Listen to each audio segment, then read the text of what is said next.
अस्सलामुअलैकुम। सिलाई करने वाली नेक कुरान हाफिज औरत पर अल्लाह का अजाब क्यों आया? शुरू अल्लाह के नाम से जो निहायत रहम वाला है। प्यारे दोस्तों, आज हम आपको एक ऐसा दिल दहला देने वाला वाक़या सुनाएंगे कि एक नेक लड़की जो हाफिज कुरान थी, लोगों के कपड़े सिलाई करके गुजर बसर करती थी, मरने के बाद वो क्यों अजाब का शिकार हुई। उसकी कब्र का हाल जानकर हर कोई दंग रह गया, क्योंकि वो बड़ी नेक थी। लोगों के इसरार पर जब उसकी माँ ने उस लड़की की हकीकत बताई तो ये जानकर सबके रोंगटे खड़े हो गए। लिहाजा गुजारिश यही है कि इस वीडियो को आखिर तक जरूर देखें, क्योंकि बहुत सारी औरतें कपड़े सिलाई करते वक्त ऐसी गलतियाँ करती है।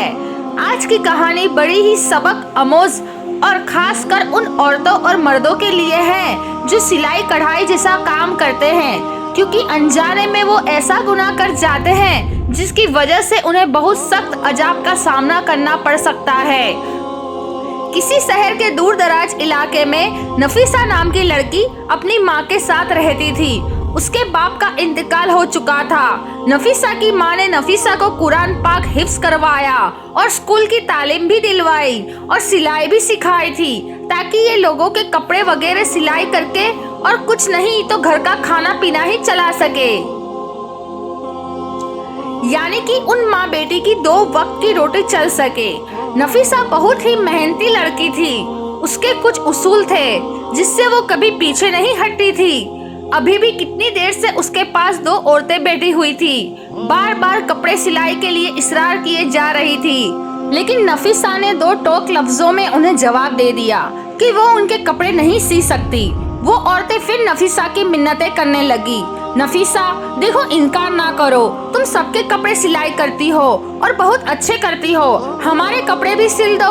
बहुत महंगे कपड़े खरीदे हैं हमने, किसी ऐसी दर्जी को देकर हम अपने कपड़े खराब नहीं करवाना चाहती। तुम तो जानती हो तमाम गली मोहल्लों की औरतें तुमसे ही कपड़े सिलवाती है। तुम कम दाम में बहुत अच्छी सिलाई करके देती हो और कपड़े पहनने में भी बहुत अच्छे लगते हैं। नफीसा बोली, लेकिन जैसा डिजाइन आप लोग बोल रही हो, इस तरह के कपड़े मैं नहीं सिलती। उन कपड़ों में पूरे पूरे बाजू नजर आएंगे। सलवार का डिजाइन भी ऐसा होगा कि पिंडलियों से ऊपर पाँव दिखेंगे। तौबा तौबा, मैं ऐसे कपड़े कैसे सिल सकती हूँ। नफीसा ने ये बोलकर साफ साफ इनकार कर दिया। वो औरतें कहने लगी, हम तुम्हें 200 सिलाई देने की बजाय 1000 जोड़े की सिलाई देगी। हमें तुम्हारे हाथ की सिलाई बहुत पसंद है, तुम बहुत निफासत से काम करती हो। नफीसा खड़ी हुई और कहने लगी, नहीं बाजी, मैं सिलाई नहीं करूंगी। और फिर वो अपने किचन की तरफ चली गई। नफीसा की अम्मा ने शर्मिंदगी से उन दोनों औरतों से माजरत की और कहने लगी, मेरी बेटी थोड़ी पर्देदार है, वो इसलिए इस तरह के कपड़े नहीं सीती। वो दोनों औरतें जाने के बाद नफीसा की माँ ने नफीसा से कहा, बेटी, तुम क्यों लग रोजी को धक्का दे रही हो? आखिर तुम कपड़े सिलाई क्यों नहीं करना चाहती थी? कोई 4 पैसे आ जाते। नफीसा बोली, अम्मा, मैं ऐसे ही बेहयाई के कपड़े किसी को सिला कर नहीं दे सकती। इतना कहकर नफीसा अपना दुपट्टा सेट करते हुए वजू करने चली गई और उसकी अम्मा भी खामोश हो गई। वो जब भी नफीसा से कोई बात करती तो वो इसी तरह के जवाब देती थी। उन्हें अपनी बेटी से बहुत मोहब्बत थी। उसकी माँ भी लोगों के घरों के काम करते आती थी और बेटी घर पर मेहनत करती थी। ऐसा करते करते नफीसा ने अपने पूरे दहेज का सामान बना लिया। फिर नफीसा की माँ ने अच्छा लड़का देखकर नफीसा की शादी कर दी। वो लड़का गरीब जरूर था, लेकिन नफीसा की बहुत इज्जत किया करता था। नफीसा की माँ ने शादी तय करते वक्त ये कहा था कि मेरा तो कोई सहारा नहीं मेरी बेटी के अलावा, इसलिए मैं अपनी बेटी और दामाद को अपने घर पर ही रखूंगी। वो लोग भी मान गए। इस तरह नफीसा की शादी के बाद अपनी ही माँ के घर दोबारा से रहने लगी। उसका शौहर जितने भी पैसे कमाता, लेकिन घर का गुजारा फिर भी मुश्किल था। नफीसा को कपड़े सिलाई करना ही पड़ते थे। वक्त ऐसे ही गुजरता गया। नफीसा प्रेग्नेंट हो गई। अब नफीसा से कपड़े सिलाई करना बड़े मुश्किल हो रहे थे। इधर नफीसा को ये खुशखबरी मिली और उधर से शौहर ने घर आकर बताया उसे नौकरी से निकाल दिया गया है। नफीसा ये बात सुनकर रोने तड़पने लगी कि अब मेरा क्या होगा।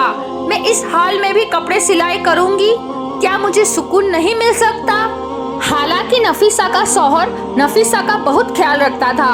जब वो कपड़े सिलाई करने बैठती तो नफीसा को वही बैठे चाय भी दे बना कर देता, कभी खाना बना कर देता और बाहर नौकरी भी करता था। अब अक्सर ही नफीसा की अपने शौहर से काम के सिलसिले में बहस हो जाती। शौहर से वो बदतमीजी करने लगती, बस जुबानी करने लगती।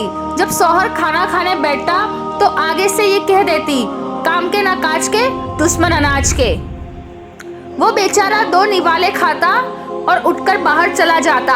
हालांकि वो भी रोज काम ढूंढने जाता था और ये तो अल्लाह की मर्जी थी कि उसको काम मिल ही नहीं रहा था। ऐसा करते करते आखिर वो दिन आ गया कि नफीसा के घर बेटी पैदा हुई। नफीसा का शौहर और नफीसा की माँ बच्ची को देखकर बहुत खुश हुए। नफीसा का शौहर तो बच्ची की खुशी में घर घर में मिठाइयाँ बांट रहा था। इधर नफीसा के शौहर को बच्ची की खुशखबरी मिली और उधर नफीसा के शौहर का काम भी लग गया। जहाँ नफीसा के शौहर को काम मिला वो ठेकेदार बड़ा ही सख्त मिजाज था, मजदूरों के साथ बदतमीजी से पेश आता। उसे बस काम ही प्यारा था। लोग बस मजबूरी के तहत उसके पास काम करते थे और अक्सर वो मजदूरों को गंदी गालियां भी दे दिया करता था। इधर नफीसा के घर का गुजारा मुश्किल हो रहा था। जब बेटी थोड़ी सी बड़ी हुई तो नफीसा ने फिर से अपनी सिलाई स्टार्ट कर दी ताकि उसकी बेटी का खर्च भी पूरा हो सके। जो भी औरतें कपड़े सिलवा कर ले जाती, उनके कपड़ों में से जो कपड़ा बच जाता वो औरतें उसी को दे देती। उसी कपड़े से वो अपनी बेटी के छोटे छोटे फ्रॉक सिलाई कर लेती और उसको पहनाती। इसी तरह वो गुजर बसर कर लेती। क्योंकि नफीसा के शौहर की इतनी कमाई तो नहीं थी कि जिससे वो ज्यादा खर्च कर सके। बिजली के बिल और घर का सौदा सिर्फ ही शौहर पूरा कर सकता था। फिर एक दिन खुदा की करनी ऐसी हुई कि उन लोगों के घर में जलजला सा आ गया। हुआ कुछ यूं, नफीसा का पांव अचानक सीढ़ियों से फिसला और पहली सीढ़ी से गिरती हुई आखिरी सीढ़ी तक आ गई। उसके सर से इतना खून बह गया, नफीसा की माँ रोने चिल्लाने लगी। पूरा मोहल्ला उनके घर में इकट्ठा हो गया। जल्दी से नफीसा के शौहर को खबर कर दी गई।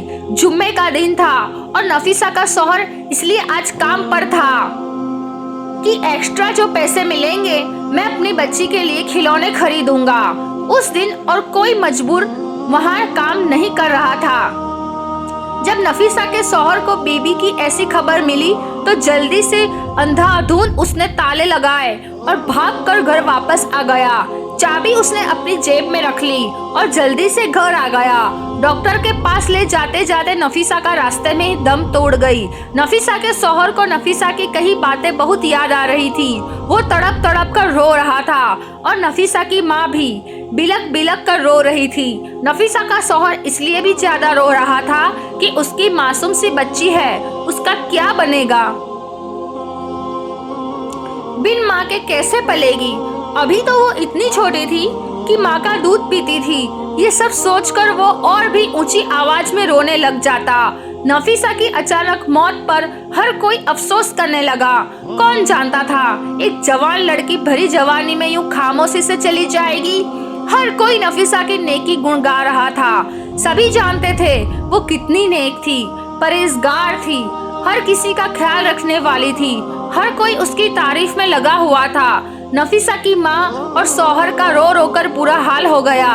वो दोनों गम से निहाल हो गए। फिर तफ्तीन का वक्त करीब आया और नफीसा का जनाजा उठ गया।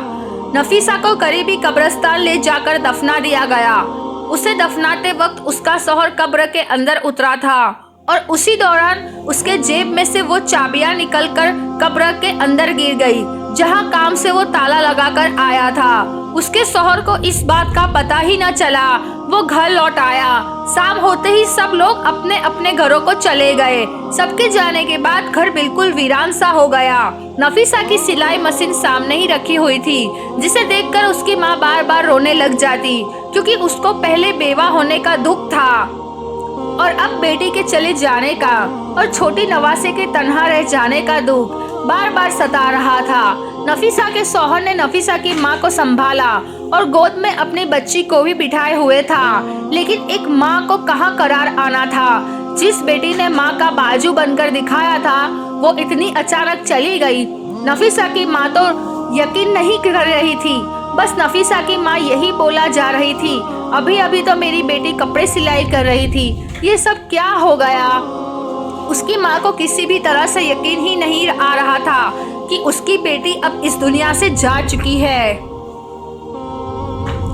नफीसा की नन्ही बेटी भी बिलक बिलक कर रो रही थी और नफीसा का शौहर नहीं चाहता था कि वो अगले 2-3 दिन काम पर जाए। वो अपनी बेटी का खूब ख्याल रखना चाहता था और बीवी के गम में बहुत निढाल था, इसलिए वो मालिक को बताना चाहता था कि मैं अगले 3 दिन काम पर नहीं आऊंगा। जैसे ही नफीसा के शौहर ने जेब को हाथ लगाया तो उसकी जेब में चाबियां नहीं थी। वो सोच में पड़ गया कि आखिर चाबियां कहाँ चली गई। बहुत सोचने के बाद भी उसके दिमाग में आया कि चाबियां तो उसने जेब में ही रखी थी। नफीसा की माँ भी अपने दामाद को परेशान वाला चेहरा देख रही थी। कहने लगी, फुरकान बेटा क्या बात है। तब फुरकान ने अपनी सास को बताया, माँ जी मेरी जेब में चाबियां थी, वो पता नहीं कहाँ गिर गई, पता नहीं मस्जिद में गिर गई या कब्रिस्तान में गिर गई। उसी वक्त फुरकान के जहन में ये बात आई कि जब वो कब्र के अंदर उतरा था उस वक्त कहीं चाबियां कब्र में तो नहीं गिर गई। उसी सोच के आते ही वो बहुत ज्यादा परेशान हो गया, क्योंकि वो ठेकेदार बहुत ही जहरीला आदमी था। उसने तो फुरकान को छोड़ना नहीं था। जरा सी चाबी के गुम होते ही उसने तो उसकी जान ले लेनी थी, क्योंकि उसको इंसान से ज्यादा उनके काम की फिक्र रहती थी।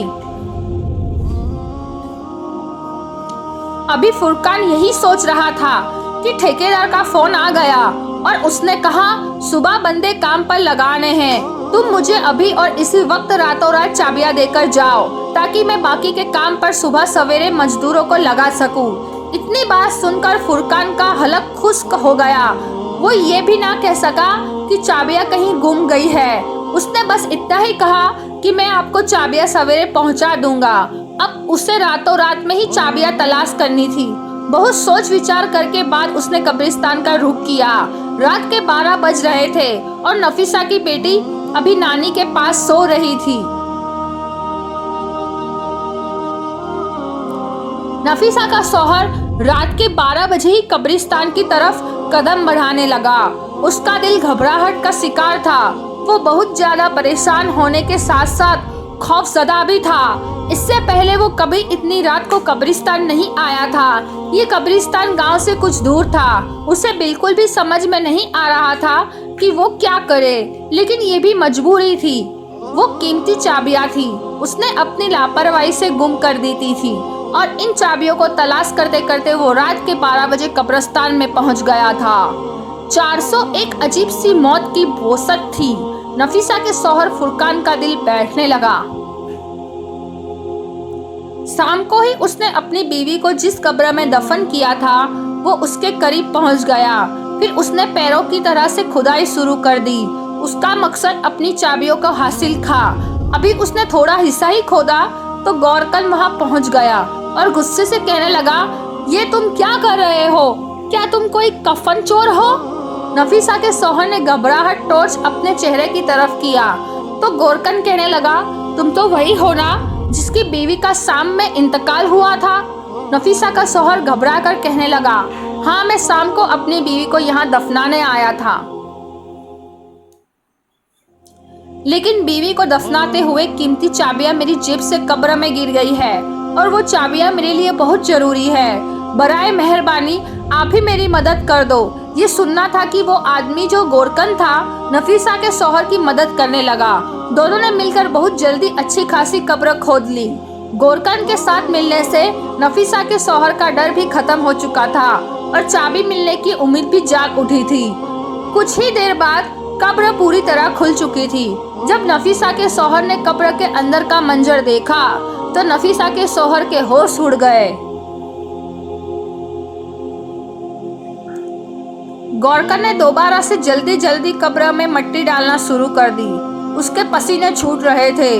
वो कहने लगा, तुम्हारी बीवी कैसी औरत थी जो इसकी कब्र में ऐसा अजाब हो रहा है? नफीसा के शौहर तो खुद ही यकीन नहीं आ रहा था। जो कुछ उसने देखा है वो सच में क्या उसकी बीवी के साथ ही हो रहा था। नफीसा तो बहुत अच्छी और नेक थी।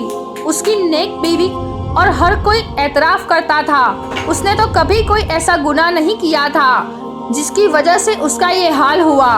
वो परेशानी से तड़पने लगा। मेरी बीवी को ऐसे कौन से गुनाह की इतनी बड़ी सजा मिल गई। गौरकन ने कहा, तुम चाबियों को कोई और इंतजाम कर लो। कब्र में चाबियां ढूंढना बहुत मुश्किल है और तुमने खुद ही देखा ना कि इसका ये अजाब खत्म नहीं हो रहा और वो किस हाल में है।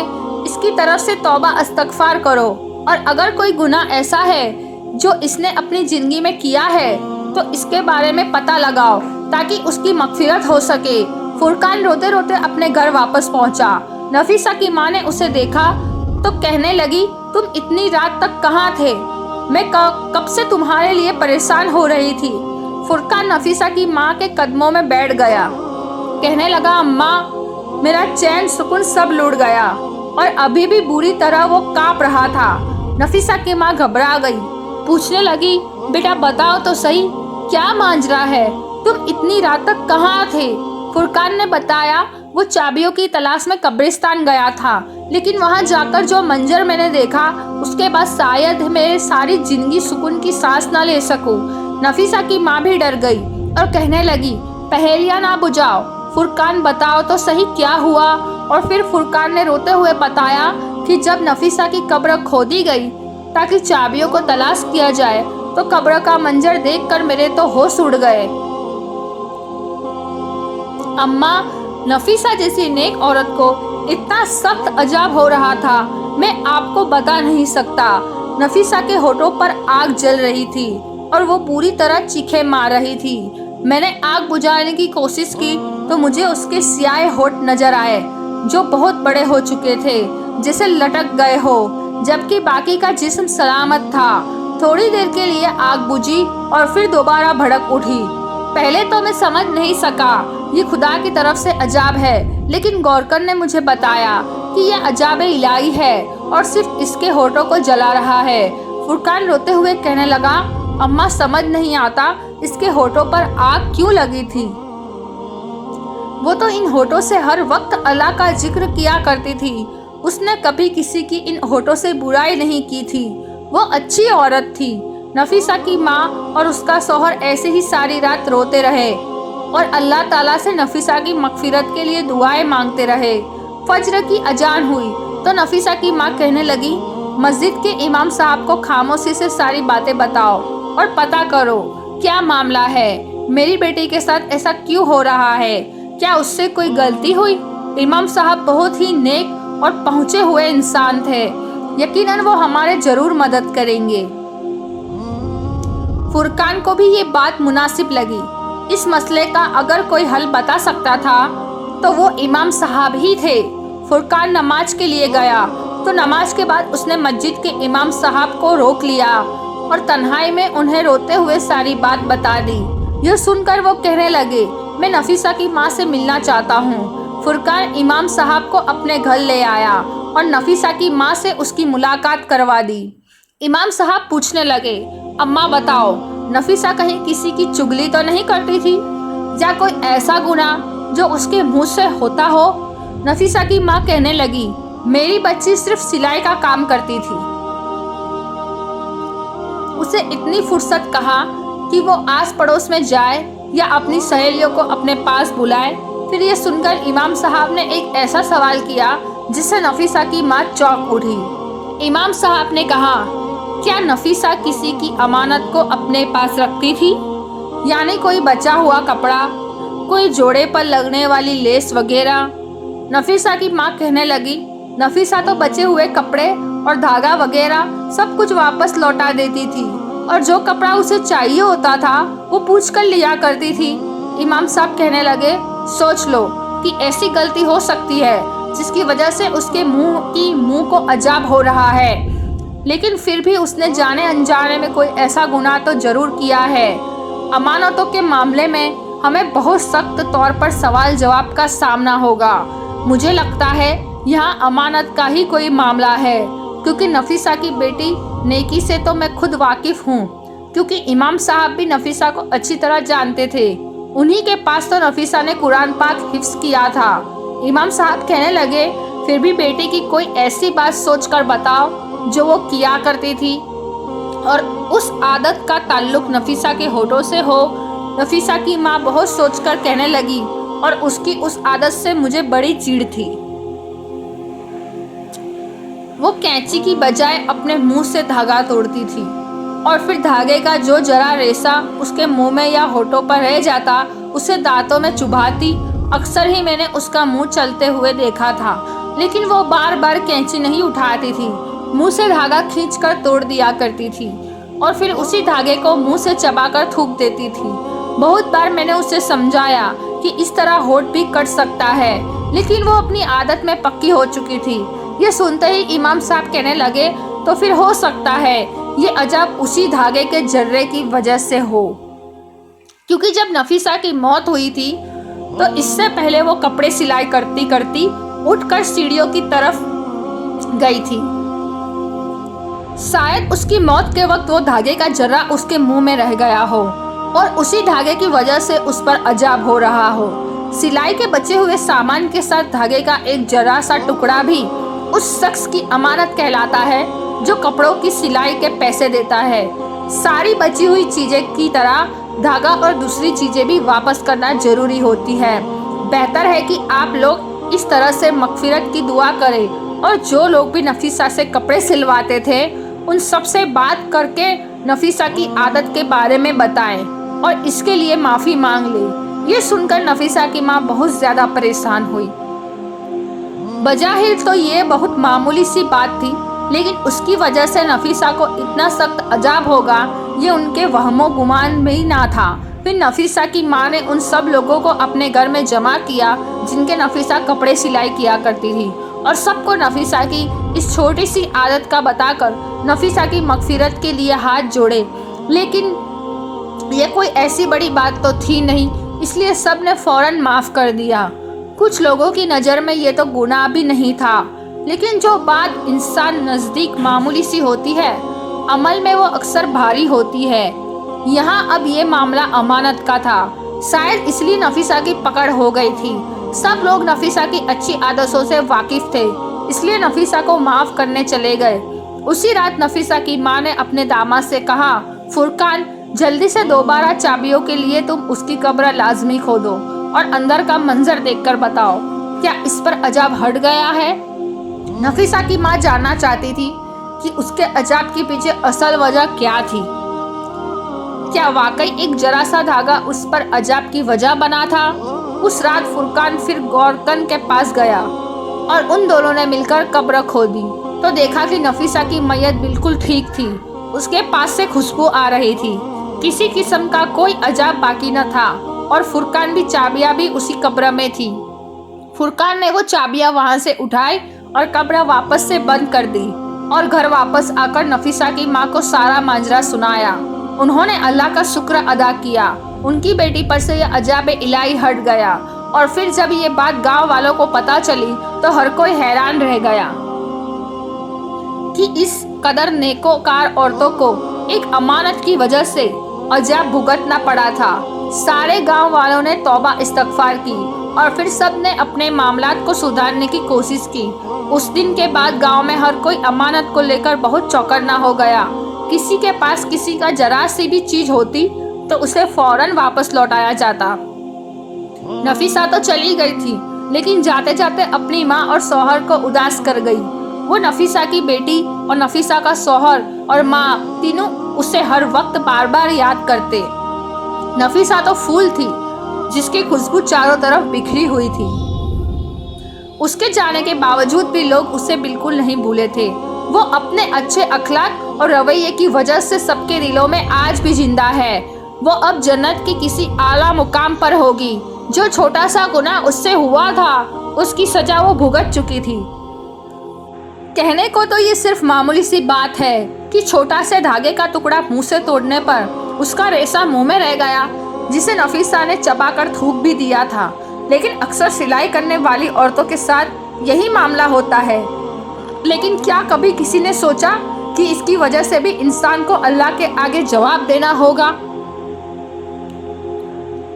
ये जरा से धागे का रेशा भी अमानत का एक हिस्सा है और ये मामला कब्र तक जाएगा और इस जरा भी लापरवाही की वजह से भी अल्लाह का अजाब होगा। इसलिए आज की वीडियो और उस शख्स के नाम है जो सिलाई कढ़ाई का काम करता है।